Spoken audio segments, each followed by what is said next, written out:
Welcome to Harmony Baptist Children's Corner. My name is Dave. This is COVID Home Edition 51 for April 4th. How you doing?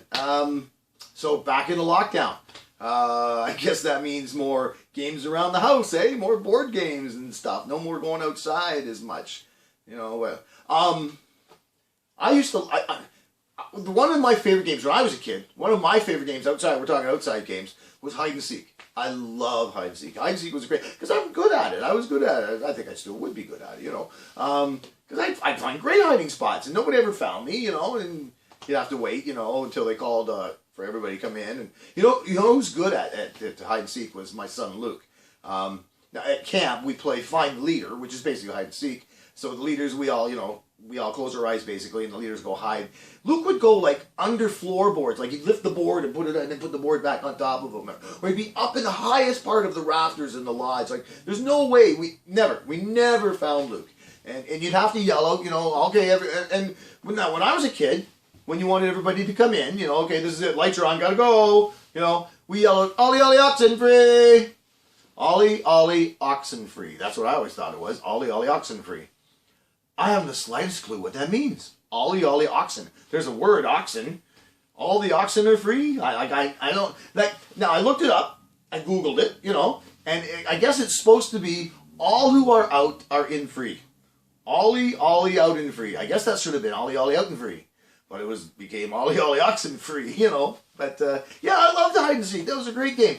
Now, hide and seek makes me think of that story in the Bible. In Genesis... When God created the earth, right? And he created all the animals and the fish and the plants, and he put man and woman right there in the middle of the Garden of Eden. And then he'd come and he'd walk around with them, you know. And I'm sure they had great conversation. I'm sure they'd laugh. You know, look at the monkeys, aren't they silly, you know? And then, you know, what are the old hyenas laughing at? Maybe the monkeys, I don't know. But yeah, I'm sure they had some great talk. Look at those platypus.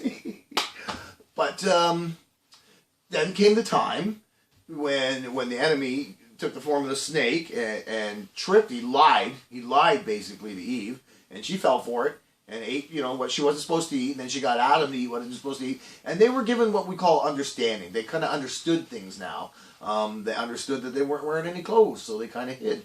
Now God comes, you know, next time God's walking through the forest, and you know, he calls out, "Man, Adam, where you at?" You know, and he just kind of, they hid. Even Adam hid, you know. And now the thing is, God knows everything, right? Like, God sees and he knows everything. He can hear me think, basically, you know? So, God knew where they were. God knew they were hiding. So why did he say, Adam, where you at? Bud, hey, Eve, yo. Why didn't he just go, I see you? Why didn't he just do that? I think it was so he could give them the chance to say, we did this.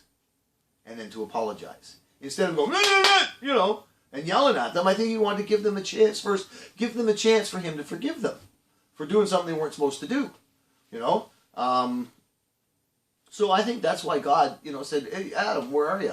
You know, and Adam said, well, you know, we're hid because, you know, and that was, it's to me that was hide and seek that didn't need to be it. God knew where they were, you know, and he didn't have to play the hide and seek game with them. Like in the Garden of Gethsemane, when Jesus, after they ate the Last Supper, right?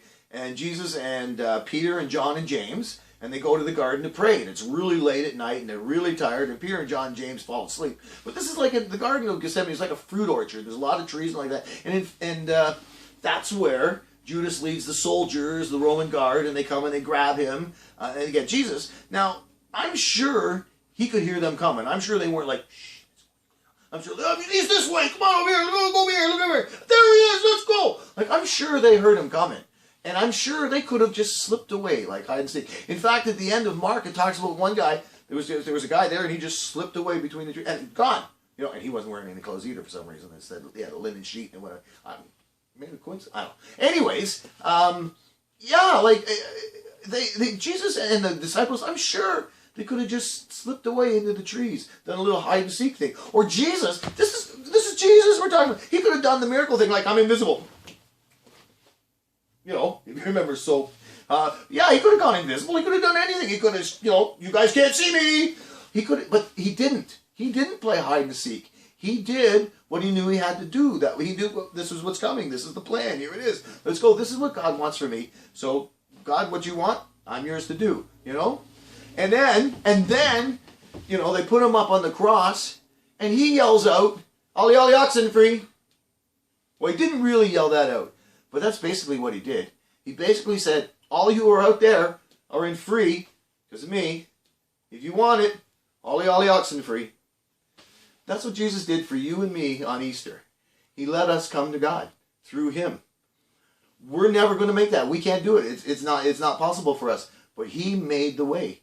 He gave us the Olly Olly Oxen free call. I think that's really neat. I love hide and seek. It's a great game. But I'm never going to hide from God. I'm always going to seek him. How about you? Same thing? Good idea.